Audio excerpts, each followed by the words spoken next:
تو توحید کی دعوت کہ صرف اللہ، اور مرنے کے بعد دوبارہ زندہ ہونا ہے، حساب دینا ہے۔ حضرت حکیم الامہ مولانا اشرف علی تھانوی رحمہ اللہ تعالی فرمایا کرتے تھے کہ یہ جو آخرت کا تصور ہے، آخرت کی فکر ہے، یہ عصائے موسوی ہے۔ عصا لاٹھی، موسوی موسیٰ علیہ السلام والی لاٹھی۔ جیسے جادوگروں نے ہزاروں سانپ پھینکے تھے نا، تو ان ہزاروں سانپ پہ اگر اسپرے کیا جاتا وہ مرتے؟ بولے ایک ایک کو پکڑ کے ڈنڈے سے مارا جاتا تو وہ مرتے؟ دو چار مرتے، اور سارا دن یہی کام کرتے رہتے۔ کیا خیال ہے؟ پھر وہ ادھر ادھر چلے جاتے، وہ کہاں کہاں گھس جاتے، ایک ایک کو پکڑ کے نکالنا یہ ٹینشن والا کام ہے۔ کیا خیال ہے بھائی؟ موسیٰ علیہ السلام کو اللہ نے کہا لاٹھی پھینکیں، حضرت موسیٰ نے لاٹھی پھینکی، وہ ایک ہی نوالے میں سب کو نگل گئی۔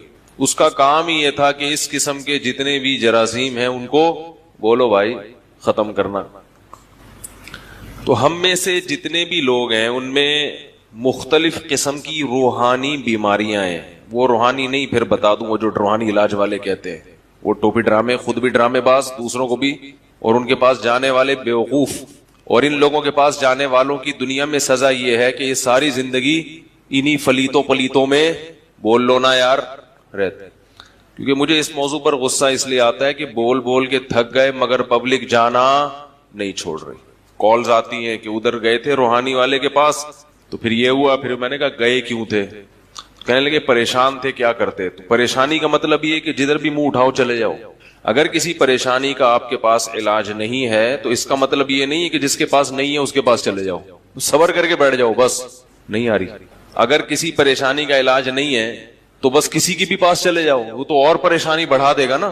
بھائی کسی بیماری کا علاج دریافت نہیں ہوا تو اس کا یہ مطلب ہے جیسے وہ ایک حکیم سا موضوع جو تھا نا اس کو پکڑ کے رکھنا ہے ورنہ موضوع چینج ہو جاتا ہے۔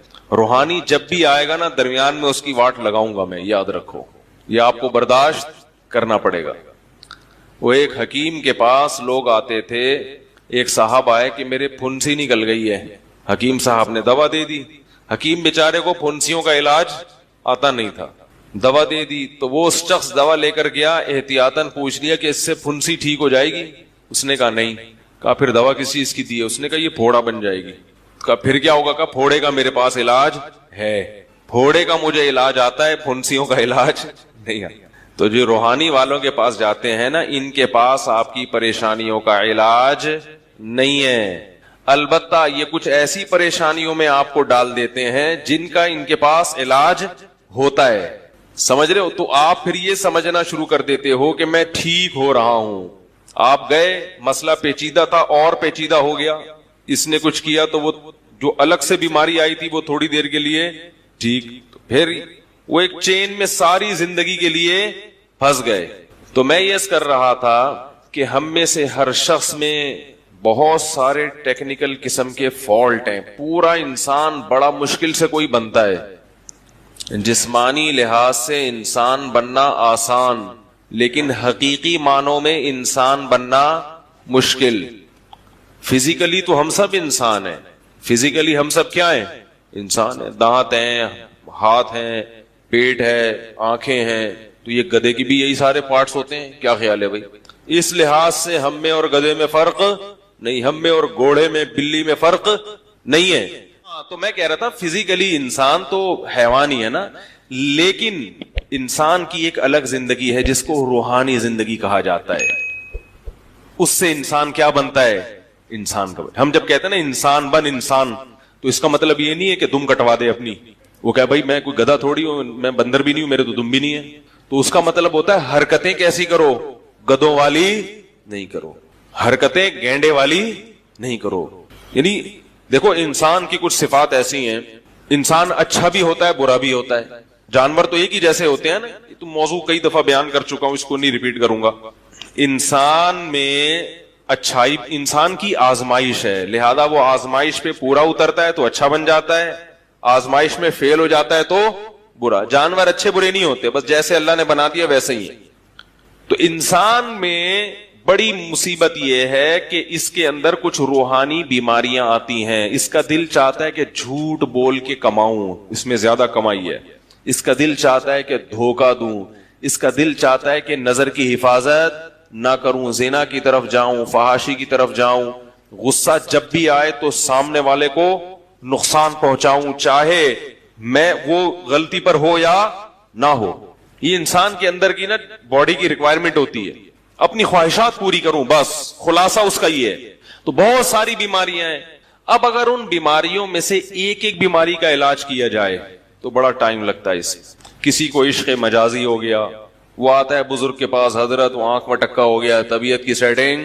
چوری کی بیماری بھی ہے, چاہے وہ بجلی چوری کر رہا ہو, گیس چوری کر رہا ہو, یا لوگوں کے بٹوے سے پیسے چوری کر رہا ہو. یہ لت پڑ جاتی ہے, زنا کی لت پڑ جاتی ہے, اور معلوم نہیں کیا کیا گناہ ہے جس کی نوجوانوں کو اور مرد اور عورتوں کو لت پڑ رہی ہے. ٹائم ویسٹ کرنے کی لت پڑ جاتی ہے, سارا دن ٹیلی ویژن کے آگے بیٹھے ہوئے ہیں.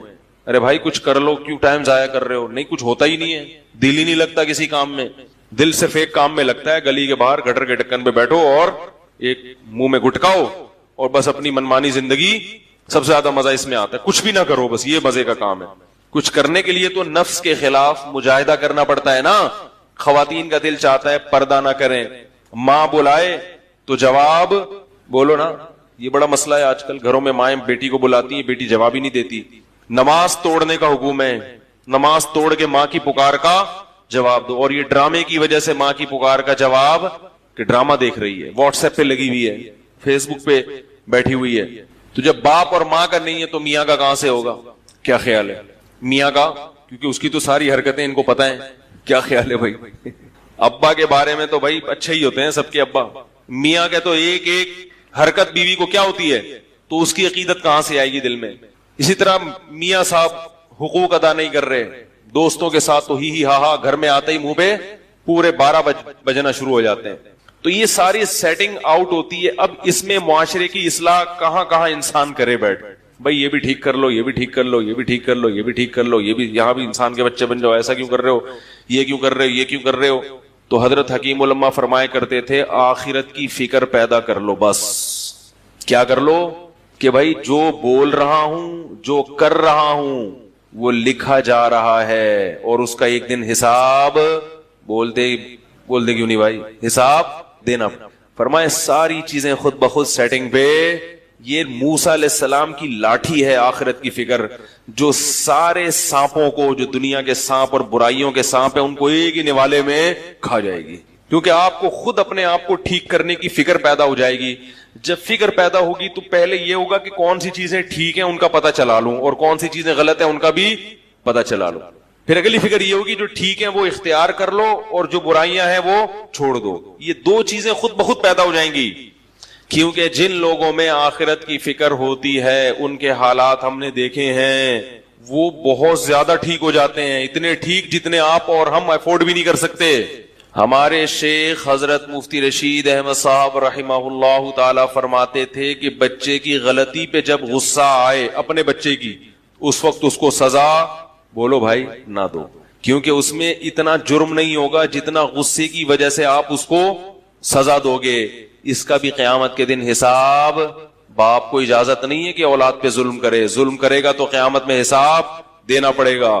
بتاؤ جو اپنی اولاد کو غصے میں نہیں مار رہا کہ کہیں زیادتی نہ ہو جائے, جبکہ غلطی اولاد نے کی ہے, بلکہ وہ غصے کے ٹھنڈا ہونے کا انتظار کر رہا ہو, تو وہ آدمی بہنوں کی وراثت کیسے کھائے گا؟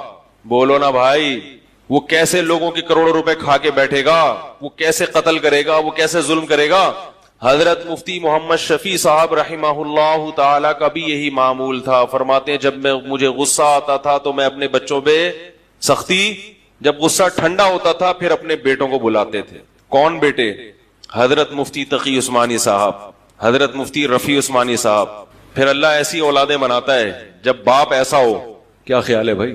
فرماتے ہیں جب غصہ ٹھنڈا ہوتا تھا پھر بلاتا تھا, اور ایک سوٹی ہاتھ میں ہوتی تھی, ہاں بھائی یہ کیا تھا, ٹڑاک, اتنا پورا تمیز, جتنا غلطی ہے اس حساب سے سیٹنگ پہ بس لانا ہے تھوڑا سا. ہم پوری ونڈو ریموو کر دیتے ہیں بھائی, ریفریش کرنے سے کام چل رہا ہے, پورا کمپیوٹر ہی یعنی پہلے تو ونڈو اٹھا کے پھر بچہ ہی بھاگ جاتا ہے,